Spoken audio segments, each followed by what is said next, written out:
Chapter 1 of the Life and Adventures of Venture. This recording is in the public domain. The Life and Adventures of Venture, by Venture Smith. Chapter 1. Containing an account of his life, from his birth to the time of his leaving his native country.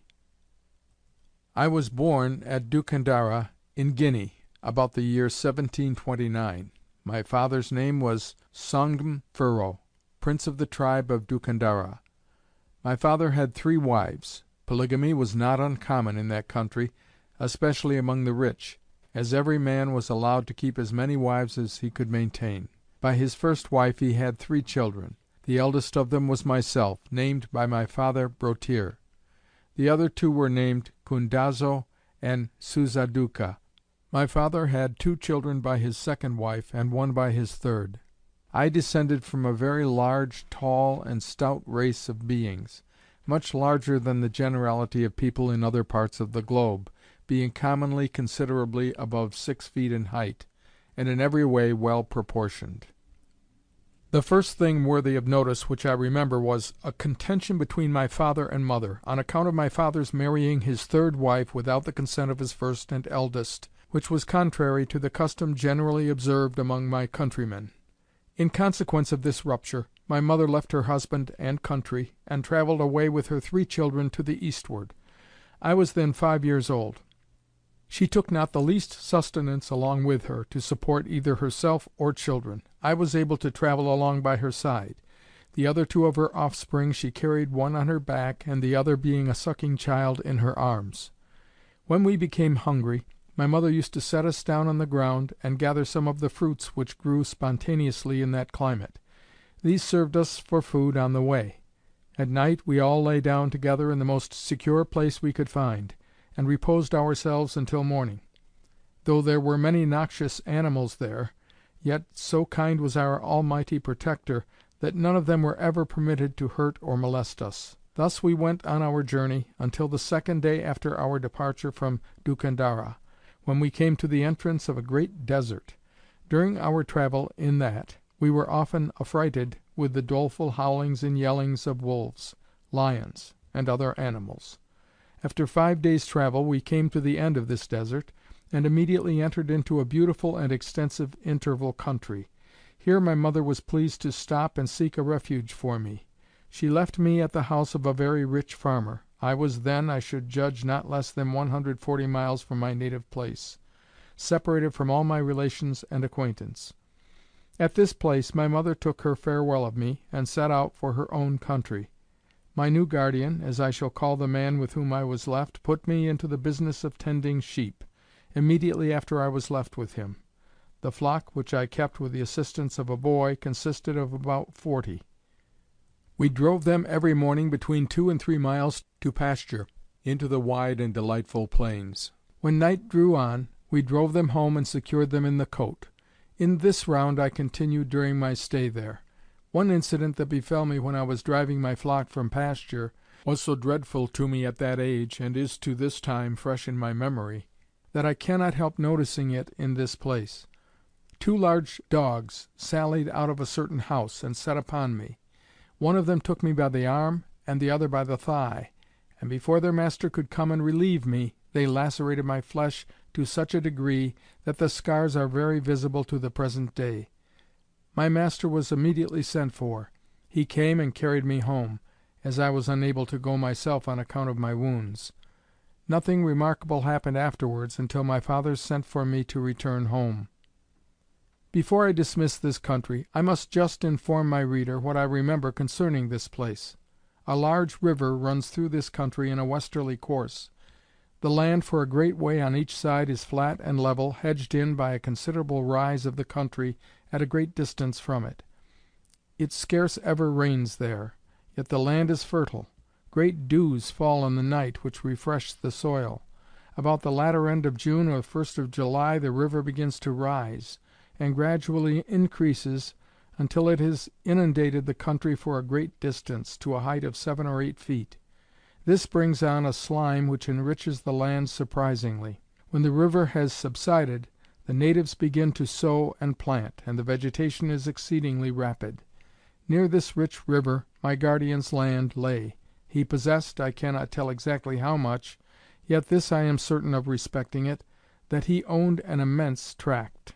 He possessed likewise a great many cattle and goats. During my stay with him I was kindly used, and with as much tenderness for what I saw as his only son, although I was an entire stranger to him, remote from friends and relations. The principal occupation of the inhabitants there were the cultivation of the soil and the care of their flocks. They were a people pretty similar in every respect to that of mine, except in their persons, which were not so tall and stout. They appeared to be very kind and friendly. I will now return to my departure from that place. My father sent a man and horse after me. After settling with my guardian for keeping me, he took me away and went for home. It was then about 1 year since my mother brought me here. Nothing remarkable occurred to us on our journey until we arrived safe home. I found then that the difference between my parents had been made up previous to their sending for me. On my return, I was received both by my father and mother with great joy and affection, and was once more restored to my paternal dwelling in peace and happiness. I was then about 6 years old. Not more than 6 weeks had passed after my return, before a message was brought by an inhabitant of the place where I lived the preceding year to my father, that that place had been invaded by a numerous army from a nation not far distant, furnished with musical instruments, and all kinds of arms then in use; that they were instigated by some white nation, who equipped and sent them to subdue and possess the country; that his nation had made no preparation for war, having been for a long time in profound peace, that they could not defend themselves against such a formidable train of invaders, and must therefore necessarily evacuate their lands to the fierce enemy, and fly to the protection of some chief; and that if he would permit them, they should come under his rule and protection when they had to retreat from their own possessions. He was a kind and merciful prince, and therefore consented to these proposals. He had scarcely returned to his nation with the message, before the whole of his people were obliged to retreat from their country, and come to my father's dominions. He gave them every privilege and all the protection his government could afford, but they had not been there longer than 4 days before news came to them that the invaders had laid waste their country, and were coming speedily to destroy them in my father's territories. This affrighted them, and therefore they immediately pushed off to the southward, into the unknown countries there, and were never more heard of. 2 days after their retreat, the report turned out to be but too true. A detachment of the enemy came to my father and informed him that the whole army was encamped not far out of his dominions, and would invade the territory and deprive his people of their liberties and rights, if he did not comply with the following terms. These were to pay them a large sum of money, 300 fat cattle, and a great number of goats, sheep, asses, etc. My father told the messenger that he would comply rather than that his subjects should be deprived of their rights and privileges, which he was not then in circumstances to defend from so sudden an invasion. Upon turning out these articles, the enemy pledged their faith and honor that they would not attack him. On these he relied, and therefore thought it unnecessary to be on his guard against the enemy. But their pledges of faith and honor proved no better than those of other unprincipled hostile nations.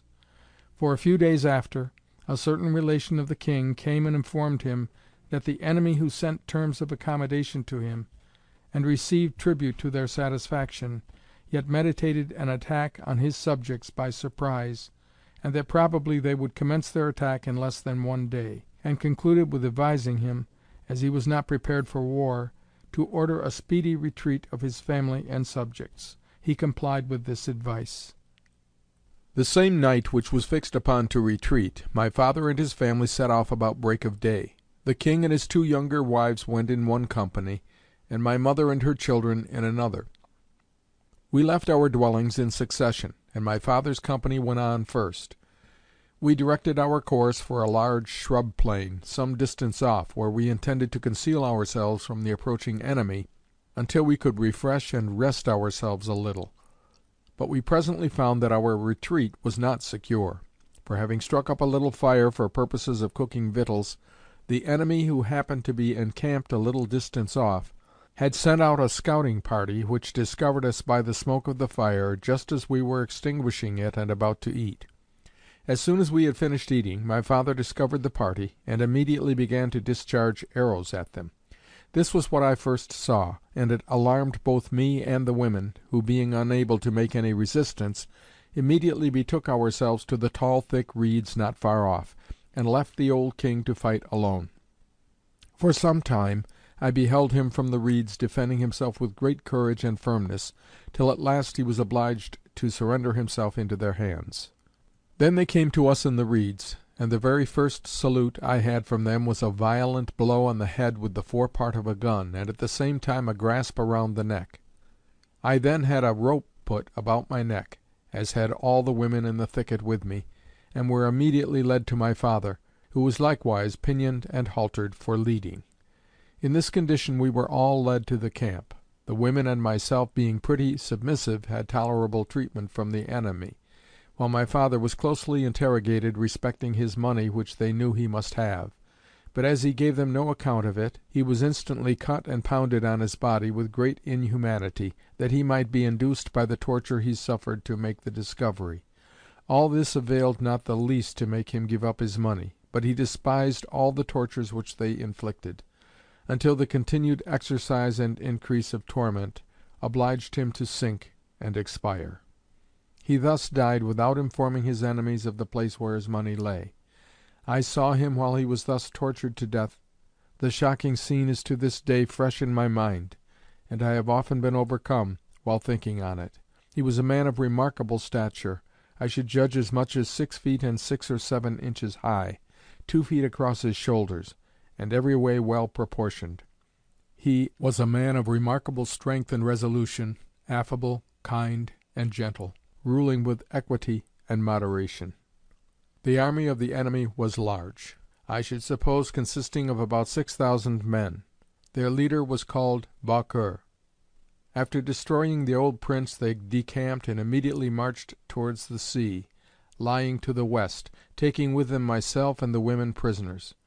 In the march a scouting party was detached from the main army. To the leader of this party I was made waiter, having to carry his gun, etc. As we were a-scouting, we came across a herd of fat cattle, consisting of about 30 in number. These we set upon, and immediately wrested from their keepers, and afterwards converted them into food for the army. The enemy had remarkable success in destroying the country wherever they went, for as far as they had penetrated, they laid the habitations waste and captured the people. The distance they had now brought me was about 400 miles. All the march I had very hard tasks imposed on me, which I must perform on pain of punishment.